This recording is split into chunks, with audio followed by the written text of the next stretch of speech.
മിൽമ പാൽവില 10 രൂപ വർദ്ധിപ്പിക്കണം. ക്ഷീര കർഷകരെ, ഞാൻ അസീസ് കങ്ങഴ, കോട്ടയം. പെല്ലറ്റ് രഹിത പശു വളർത്തൽ അറിവുകൾ ചാനലിലേക്ക് സ്വാഗതം. ഒരു പത്രവാർത്തയാണ് ഇതിന് ആധികാരികമായി ഉണ്ടായത്. മിൽമ പാൽവില 2022 ഡിസംബർ മാസം 6 രൂപ കൂട്ടുകയും ആയതിൽ 5 രൂപ ചില്ലറ പൈസ കർഷകരും ബാക്കി സംഘങ്ങൾക്കും മറ്റ് കൈകാര്യ ചെലവുകളുമായി എടുക്കുകയും ചെയ്യുണ്ടായി. അന്ന് 1 കിലോ കാലിത്തീറ്റ വില ഏതാണ്ട് 28-30 രൂപയാണ്. ഇന്ന് അത് 34 കടന്നിരിക്കുകയാണ്. അതായത് പാൽവില കൂട്ടുമ്പോൾ കർഷകന് നഷ്ടമാണ് സംഭവിക്കുന്നത്. പാൽവില കൂട്ടുമ്പോൾ കർഷകനുണ്ടാകുന്ന നഷ്ടം, ഈ ധാന്യങ്ങളോ പെല്ലറ്റോ ഈ സാധനങ്ങൾ നമ്മുടെ കേരളത്തിൽ ഉൽപ്പാദനമില്ല. മറ്റുള്ള സംസ്ഥാനങ്ങളിൽ നിന്നാണ് ഇവിടെ കൊണ്ടുവന്ന് അത് ഉൽപ്പാദിപ്പിക്കുന്നത്. അപ്പോൾ ചെലവ് വർദ്ധിക്കും. ഈ പാൽവില കൂട്ടുന്നതനുസരിച്ച് ഈ അവിടെ തരുന്നവരും ഇവിടുത്തെ ഉൽപ്പാദകരും ഒത്തുചേർന്ന് വില വർദ്ധിക്കും. കഴിഞ്ഞ പ്രാവശ്യം പാൽവില വർദ്ധിച്ചപ്പോൾ ഉണ്ടായിരുന്ന കാലിത്തീറ്റ വിലയിൽ നിന്നും കിലോയ്ക്ക് 4 രൂപ 5 രൂപ കൂട്ടി. അതിപ്പോഴും നിലവിൽ കൂടിയ സ്ഥിതിയിലാണ്. ഇപ്പം വീണ്ടും കൂട്ടാൻ ഒരുങ്ങുന്നു എന്ന് പ്ലാനിട്ടാൽ തന്നെ ഈ കാലിത്തീറ്റ കമ്പനി വീണ്ടും വില കൂട്ടും. ഇതുകൊണ്ട് സംഭവിക്കുന്നത് എന്താണ്? ക്ഷീര കർഷകർ അന്യം നിന്ന് പൊയ്ക്കൊണ്ടേയിരിക്കുന്നു. ഈ അന്യം നിന്ന് പോകുന്ന ക്ഷീര കർഷകർക്ക് യാതൊരു കാരണവശാലും പാൽവില വർധന അല്ല വേണ്ടത്. ഇത് ശ്രവിക്കുന്ന പല കർഷകരും വിചാരിക്കും പാൽവില വർദ്ധിച്ചാലാണ് കർഷകന് രക്ഷ എന്ന്. എന്നാൽ അത് തികച്ചും ശരിയല്ല. വസ്തുതകൾ പറയാം. പാൽവില എപ്പോൾ വർദ്ധിക്കുന്നുവോ അപ്പോൾ കാലിത്തീറ്റ വില കൂട്ടും. ഈ ക്ഷീര മേഖല നിലനിൽക്കാൻ മുൻ സർക്കാരുകൾ ചെയ്തു വെച്ച കുറേ കാര്യങ്ങളുണ്ട്. എന്നാൽ ഈ മന്ത്രി തീർത്തും പരാജയമാണ്. അത് വ്യക്തമായിട്ട് പറയാം. കാരണം ഈ മന്ത്രി വന്നതിന് ശേഷം ഉള്ള കർഷകരുടെ എണ്ണവും ഈ മന്ത്രിസഭ തീരാൻ പോകുന്ന ഈ സമയത്തുണ്ടാകുന്ന കർഷകരുടെ എണ്ണവും ശ്രദ്ധിച്ചാൽ അറിയാം. ഉദ്ദേശം 3700 സംഘങ്ങളുണ്ട്. ഈ സംഘങ്ങളിൽ ക്ഷീരകർഷകൻ മിച്ചം വരുന്ന പാലാണ് കൊടുക്കുന്നത്. അത് കൊടുത്താൽ മതി. ഈ മിച്ചം വരുന്ന പാല് ഇവരെടുത്ത് ഇവർക്ക് ഇപ്പോഴുള്ള വില കർഷകന് കിട്ടുന്ന 38 രൂപ 44 വിലയാണ്. ഈ വില ഇവരുടെ യാർഡിലെത്തുമ്പോൾ ആവറേജ് 49 രൂപയാണ് വിലയാവുന്നത്. ഈ 49 രൂപ വിലയുടെ സാധനം ഈ മിൽമ 3 യൂണിയനുകൾ ചെയ്യുന്നത് മറ്റ് ബൈ പ്രൊഡക്റ്റുകൾ, നെയ്യ്, തൈര്, പേട അങ്ങനെയുള്ള ബൈ പ്രൊഡക്റ്റുകളാക്കി ഇവർക്ക് ഉദ്ദേശം 75 രൂപ പെർ ലിറ്ററിന് കിട്ടുന്നുണ്ട്. ഇവിടെ സംഭവിക്കുന്നത് എന്താണ്? ഈ കർഷകർക്ക് ഇതിൻ്റെ ആനുകൂല്യം ഒന്നും ലഭിക്കുന്നില്ല. ഇപ്പോൾ ഉദ്ദേശം ഒരു 3-4 മാസമായിട്ട് മിൽമ കർഷകർക്ക് ലിറ്ററിന് 5 രൂപയും 10 രൂപയും അഡ്ജസ്റ്റ്മെൻറ്റ് കൊടുക്കുന്നുണ്ട്. അപ്പോൾ ക്ഷീരകർഷകർ ഇത് വീണ്ടും വഞ്ചിയിലാണ്. കാരണം ഈ ഉന്നത മണിമാളികയിൽ ഇരിക്കുന്ന ഇവർ ക്ഷീരകർഷകരെ നിരന്തരമായി വഞ്ചിച്ചുകൊണ്ടിരിക്കുകയാണ്.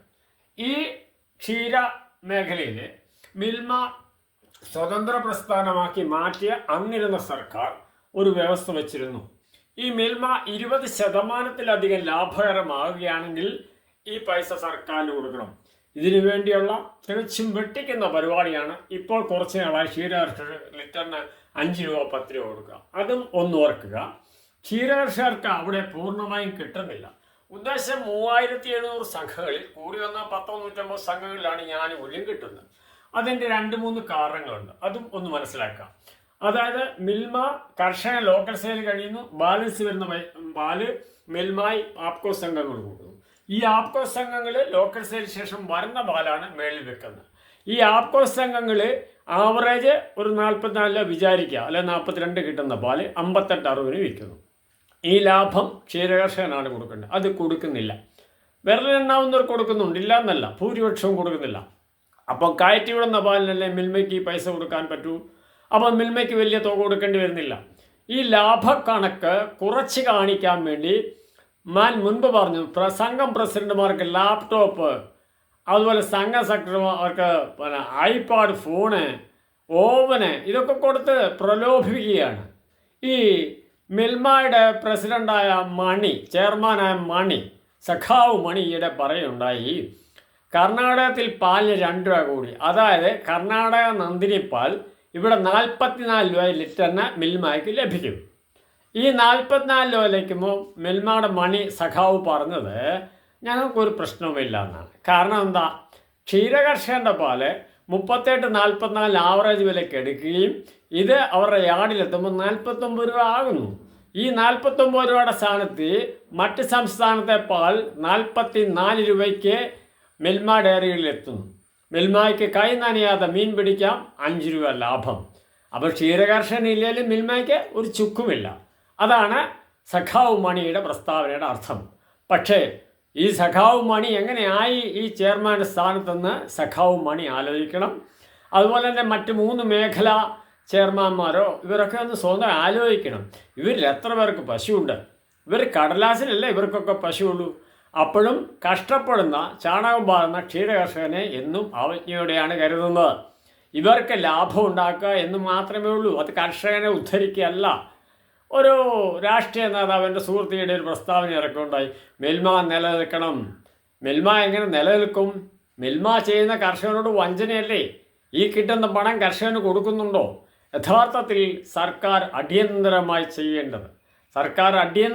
ചെയ്യേണ്ട കാര്യം ഈ കർഷകർക്ക് സബ്സിഡി നിരക്കിൽ പെല്ലറ്റോ ധാന്യങ്ങളോ എന്തുമാകട്ടെ അത് കൊടുക്കുകയും കർഷകൻ്റെ അക്കൗണ്ടിലേക്ക് ഈ മന്ത്രി ചിഞ്ചുറാണി നിയമസഭയിൽ ആദ്യ പ്രസംഗത്തിൽ പറഞ്ഞിരുന്നു, എല്ലാ മാസവും 10-ാം തീയതി 4 രൂപ ഇൻസെൻറ്റീവ്, ത്രിതല പഞ്ചായത്ത് വഴി ഓരോ രൂപ, ക്ഷീരവികസന വകുപ്പ് വഴി 1 രൂപ, അങ്ങനെ 4 രൂപ കൊടുക്കുന്നു. എവിടെ കൊടുത്തു? ഒരു പ്രാവശ്യമാണ് കൊടുത്തത്.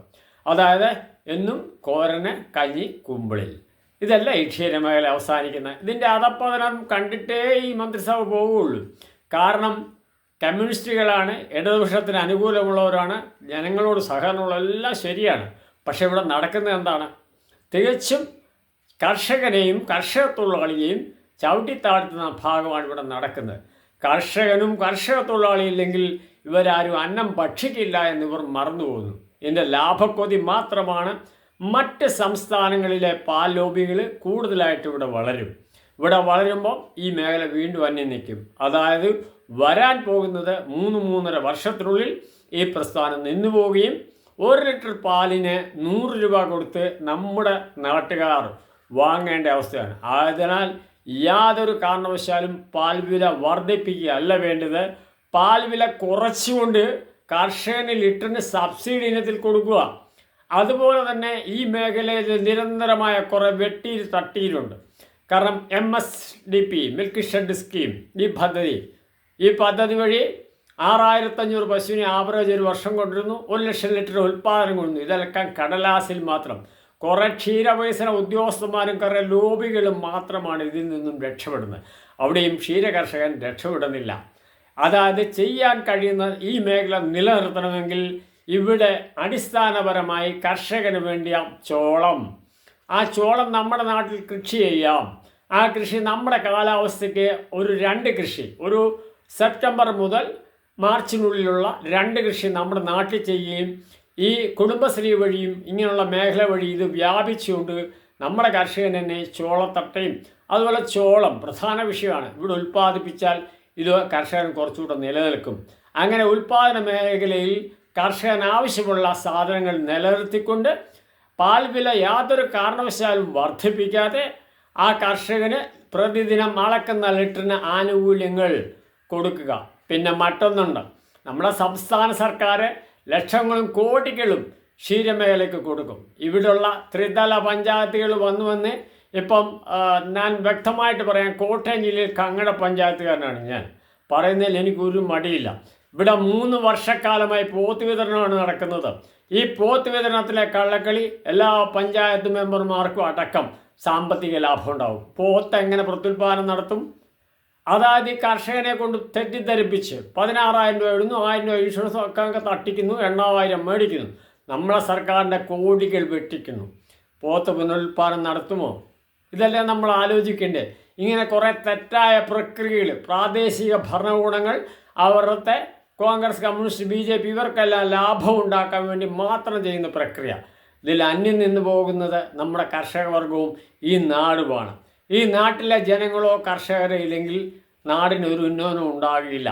കുറേ ആൾക്കാർക്ക് മാത്രമാണ് ഈ പദ്ധതികൾ പ്രഖ്യാപിക്കുന്നത്. അതിനാൽ അടിയന്തരമായി മിൽമ പാൽവില കൂട്ടാതെ ഈ കൂട്ടുന്ന പണം, അതായത് മുൻപ് 6 രൂപ കൂട്ടിയപ്പോൾ 5 രൂപ കൊടുത്തു, 2022 3 വർഷമായി, അതൊരു 10-12 രൂപ ക്ഷീരകർഷകൻ സംഘങ്ങളിൽ അളക്കുന്ന പാലിന് നിർബന്ധമായും അതൊരു 15 രൂപ ഇൻസെൻറ്റീവായിട്ട് കൊടുത്തു കഴിഞ്ഞാൽ ഈ പണം കർഷകൻ്റെ അക്കൗണ്ടിൽ നേരിട്ടെത്തിക്കുക. അല്ലാതെ കാലിത്തീറ്റ കച്ചവടമോ മറ്റ് കച്ചവടമായിട്ടില്ല.